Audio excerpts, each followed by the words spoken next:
हर बाप का सपना होता है कि उसका बेटा उसी तरह नाम कमाए, चाहे वो राजनीति का क्षेत्र हो, पुलिस का हो, एडमिनिस्ट्रेशन का हो, पत्रकारिता का हो, या कोई और भी डिपार्टमेंट हो जहाँ पे उसके पिता काम करते हैं।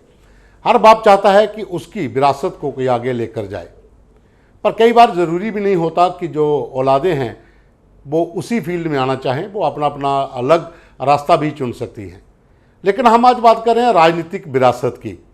तो राजनीतिक विरासत को आगे बढ़ाने के लिए हर बाप यही चाहता है कि उसका बेटा भी उसकी तरह विधायक बने, मंत्री बने और परिवार की ये परंपरा आगे चलती रहे। नमस्कार, आप देख रहे हैं द न्यूज़ रूम 24 आवाज़ और मैं हूं पवन शर्मा। आज हम बात करेंगे कि आखिर क्या कारण है कि जम्मू के कुछ बड़े राजनीतिक परिवार अपनी विरासत को आगे नहीं बढ़ा पाए, जबकि इसके विपरीत कश्मीर में आज भी वो परिवार इस विरासत को आगे लेकर जा रहे हैं। अगर मैं कश्मीर की बात करूं तो शेख मोहम्मद अब्दुल्ला से शुरू करते हैं। तो उनकी तीसरी पीढ़ी उमर अब्दुल्ला इस समय मैदान में है, मुख्यमंत्री रह चुके हैं। डॉक्टर फारूक अब्दुल्ला मुख्यमंत्री रह चुके हैं, केंद्र में मंत्री रहे हैं, जम्मू कश्मीर में कई पदों पर रहे हैं। शेख अब्दुल्ला के बाद डॉक्टर फारूक अब्दुल्ला, उसके बाद उमर अब्दुल्ला। दूसरी ओर महबूबा मुफ्ती, उनकी बेटी इल्तिजा मुफ्ती इस समय राजनीतिक कैरियर शुरू करने जा रही है। महबूबा मुफ्ती जम्मू कश्मीर के मुख्यमंत्री रह चुकी हैं। उनके पिता मुफ्ती मोहम्मद सईद भी जम्मू कश्मीर के मुख्यमंत्री रह चुके हैं, केंद्र में गृह मंत्री रह चुके हैं। कश्मीर के बहुत से परिवार हैं, लेकिन जम्मू की बात करें तो जम्मू में बहुत बड़े राजनीतिक कद्दावर नेता थे जिनकी विरासत को आगे नहीं बढ़ा पाए उनके परिवार। अपनी अपनी मजबूरियां भी हो सकती हैं, लेकिन कहीं ना कहीं ये बात तो सामने आती है कि आखिर इतने बड़े नेताओं का वंशज जो थे वो इस राजनीति को आगे ले जाने में कहीं ना कहीं पीछे रहे हैं। अगर हम बात करें किसी और उद्देश्य को लेकर बात करना अलग बात है, लेकिन राजनीतिक कैरियर की अगर हम बात करते हैं तो उसमें कहीं ना कहीं ये जरूर चुभन होती है कि जम्मू संभाग के भीतर जो दबदबा कायम रहता था इन लीडरों का, वो अब नहीं रहा। उनकी जो आगे वाले लोग थे, जो उनकी पीढ़ी थी, वो आगे नहीं ले जा पाई। बात करूंगा मैं सबसे पहले पंडित त्रिलोचन दत्त शर्मा, 1962 में जम्मू बिश्नाह विधानसभा से विधायक जीते थे। उनका दबदबा था, जम्मू कश्मीर की सरकार कोई भी होती थी उसके अंदर पंडित त्रिलोचन दत्त का एक नाम था। हालांकि उनके परिवार से कोई भी आगे नहीं आया, लेकिन उनके पोते विकास दत्त ने बहुत कोशिश की बिश्नाह में आसपास के इलाकों में राजनीतिक कैरियर शुरू करने की, लेकिन पूरी तरह से सफलता नहीं मिल पाई, लेकिन अभी भी डटे हुए हैं। फिर सबसे बड़े नेता पंडित मंगतराम शर्मा। पंडित मंगतराम शर्मा की मैं बात करूं तो 1926 में उनका जन्म हुआ था और 2016 में उनकी डेथ हुई।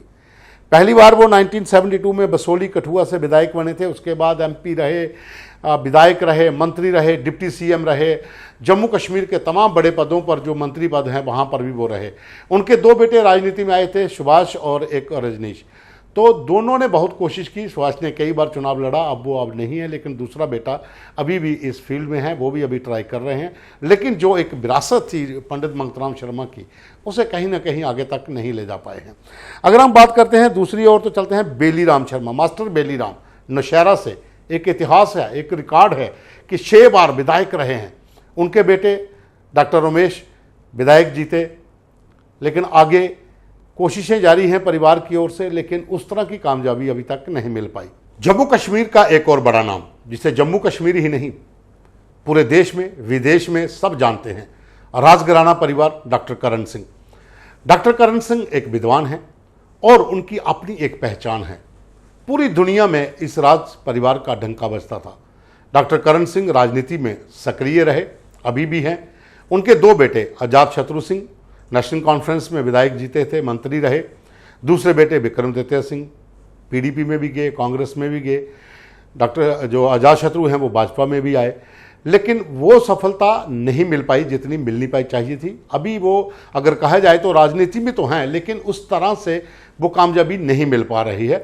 लेकिन दोनों जो बेटे हैं वो राजनीतिक कैरियर उनका शुरू से रहा है, लेकिन डॉक्टर करण सिंह की तरह वो चीज़ अभी तक नहीं हो पाई जिस तरह से इस परिवार से लोगों को उम्मीद थी।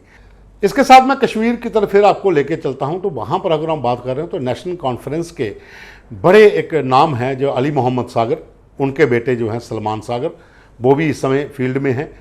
तो कश्मीर के भीतर ये परंपरा है वहाँ पर विरासत को संजोए रखने की, और उस पीढ़ी जो उनकी अगली पीढ़ी है वो लगातार इसको आगे बढ़ाई जा रही है। लेकिन जम्मू संभाग में कहीं ना कहीं कुछ कमियां रही, कुछ मजबूरियां भी हो सकती हैं, कुछ और कारण भी हो सकते हैं, लेकिन राजनीतिक विरासत को बचाने में जम्मू संभाग के भीतर उन कद्दावर नेताओं के आगे जो आने वाली पीढ़ी थी वो आगे तक नहीं ले जा पाई।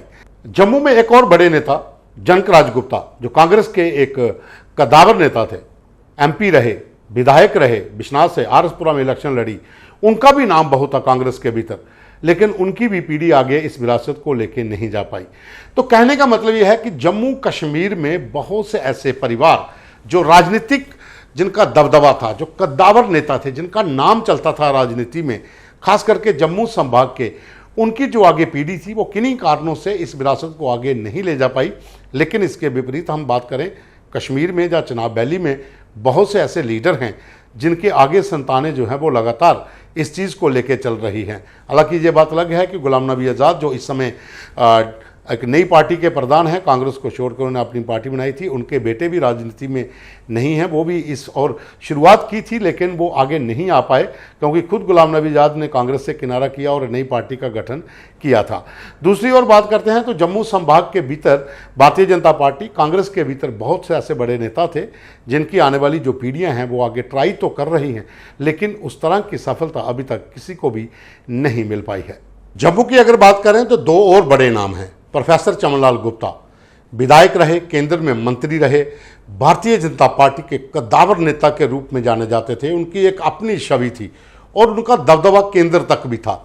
जम्मू कश्मीर में भाजपा को एकजुट करने में उनका हाथ भी रहा था। हालांकि कई बार विवाद भी हुए, अगर हम उनको छोड़ें तो इस चीज़ के ऊपर ध्यान दें कि कितने बड़े नेता थे, लेकिन उनकी विरासत को आगे ले जाने की कोशिश की गई। उनके बेटे अनु गुप्ता ने चुनाव भी लड़ा, भारतीय जनता पार्टी में शामिल भी हुए, लेकिन उनकी सेहत को साथ नहीं दे पाई और वो भी साइड हो गए। आज उनकी विरासत को भी आगे ले जाने वाला कोई नहीं है। जो राजनीतिक कैरियर एक शुरू हुआ था उसे भी विराम लगता दिख रहा है। दूसरी ओर बात करें तो वैद्य विष्णुदत्त एमपी रहे, भारतीय जनता पार्टी के बहुत सुलझे हुए नेता थे, ईमानदार नेताओं की अगर लिस्ट अगर हम इकट्ठी करें तो पहले नंबर पर वही आते हैं। उनके परिवार की ओर से भी कोई भी राजनीति में इस कदर अपना नाम नहीं बना पाया जो पंडित वैद्य विष्णुदत्त का था, जो एमपी थे। जम्मू उस समय जम्मू पुंछ कॉन्स्टिट्यूंसी होती थी। तो कांग्रेस में अगर हम देखें तो इस समय जो मदन लाल शर्मा और श्यामलाल शर्मा दोनों भाई हैं, मदन लाल का बेटा सतीश शर्मा कांग्रेस में है और वो लगातार प्रयास कर रहे हैं कि कहीं ना कहीं वो जगह मिल सके जो बाप को मिली थी। मदन लाल शर्मा मंत्री रहे जम्मू कश्मीर में, एमपी रहे, तो दिवंगत हैं। उनके बेटा सतीश जो है वो अभी ट्राई में है कि कहीं ना कहीं उनको मौका मिले। श्यामलाल शर्मा की बात करें, श्यामलाल शर्मा कांग्रेस में रहे, अब वो भाजपा में आगे हैं। उनका बेटा है वो भी इसी लाइन पर है आगे। तो कहीं ना कहीं विरासत को संजोने की कोशिशें तो की जा रही हैं ताकि इस विरासत को आगे बढ़ाया जा सके, लेकिन जम्मू संभाग में अभी भी इन कद्दावर नेताओं की जो पीढ़ियाँ हैं वो उस तरह से कामयाब नहीं हो पाई हैं।